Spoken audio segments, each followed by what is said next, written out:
The Humankind Bolivar update has left me searching far and wide, as you can see.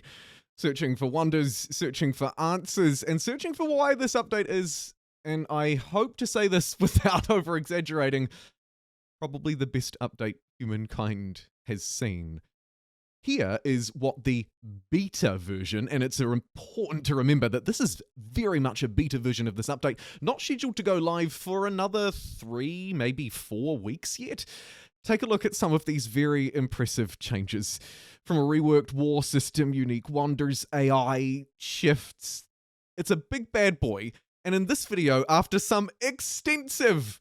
Eventually, as you can tell, I had to just put them on auto explore and click end turn. Extensive searching.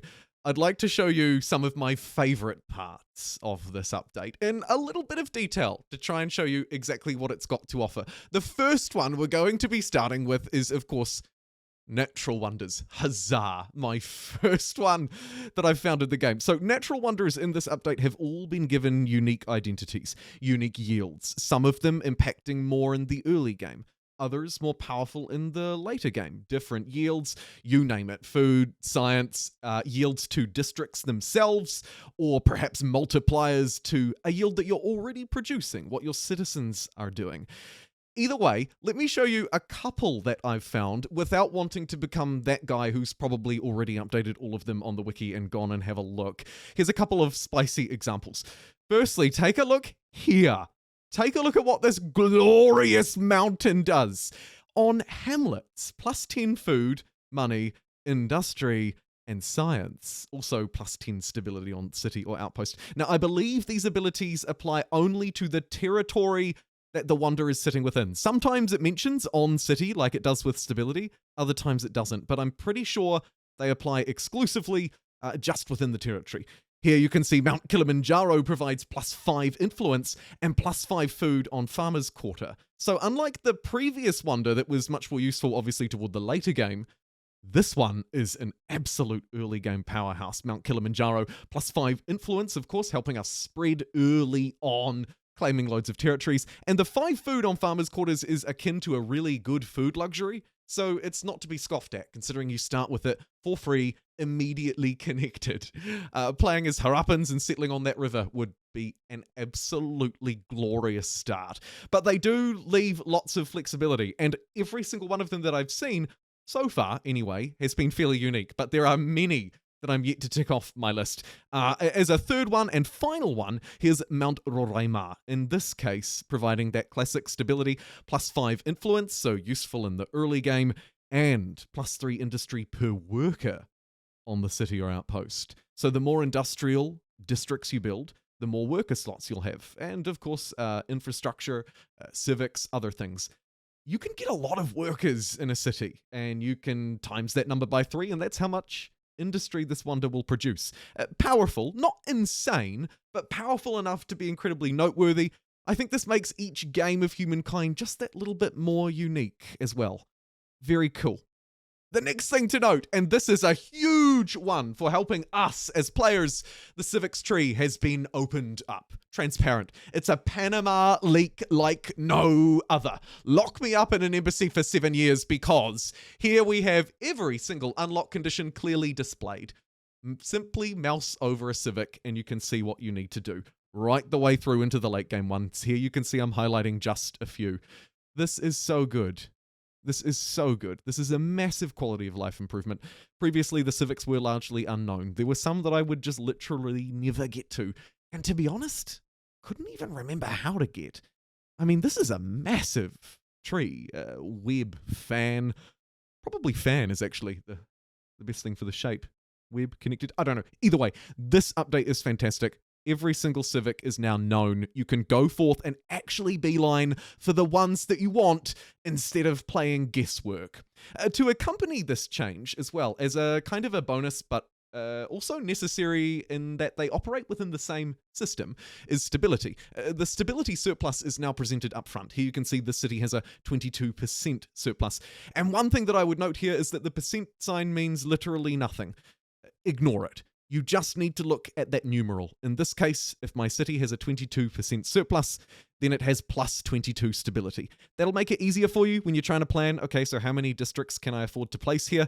Just look at the number. Nice to have the information regardless.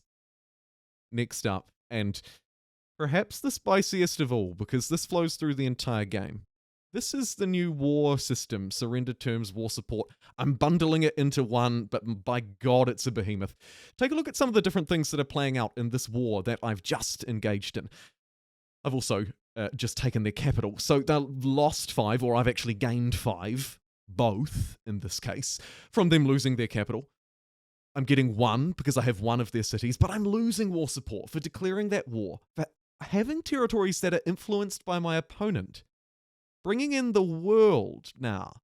Influence matters. Territories matter. People won't put up with you as much if you're an outside ruler. Take a look over, to change pace slightly, on the defendy side, the Phoenicians. You can see that they're losing ongoing war support from not having their capital this turn, from low stability, this is new, and massive, by the way, at a -5 ongoing. That is pretty disastrous. It'll be hard to keep up a war with that playing against you. And at -4 because they have a city lost to me. Very interesting. Those one-off effects as well also changing there too. I won't dwell too much on those specifically, but I would like to draw on them a little bit more as I move through this game a little bit to highlight a couple of extra things. You can see here, by the way, these 2 territories are the ones that are under their cultural influence, but under my control. This, -2, will likely happen very often if you're moving into foreign lands, because the territories used to be theirs, so there's a reasonable chance if they're somewhat culturally competent that they'll be under their control. Not always, but sometimes.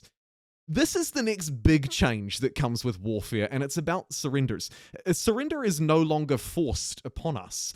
We don't have to end a war, but we're told that we can. Delaying a return to peace could cause severe war weariness and stability impacts on our cities. So no longer are we forced to just simply end. We actually now have to go in and manually end the war, force the surrender, when the opponent is, as you can see here, on 0 out of 100 war support, from me wearing them down and keeping my war support above at least 1. They'll be suffering huge stability impacts as well, so they'll be pretty keen to tap out, but as you can see here, they've been absolutely pushed back, beaten back. They have no more war support, but I still have more to gain. I'm only at 51.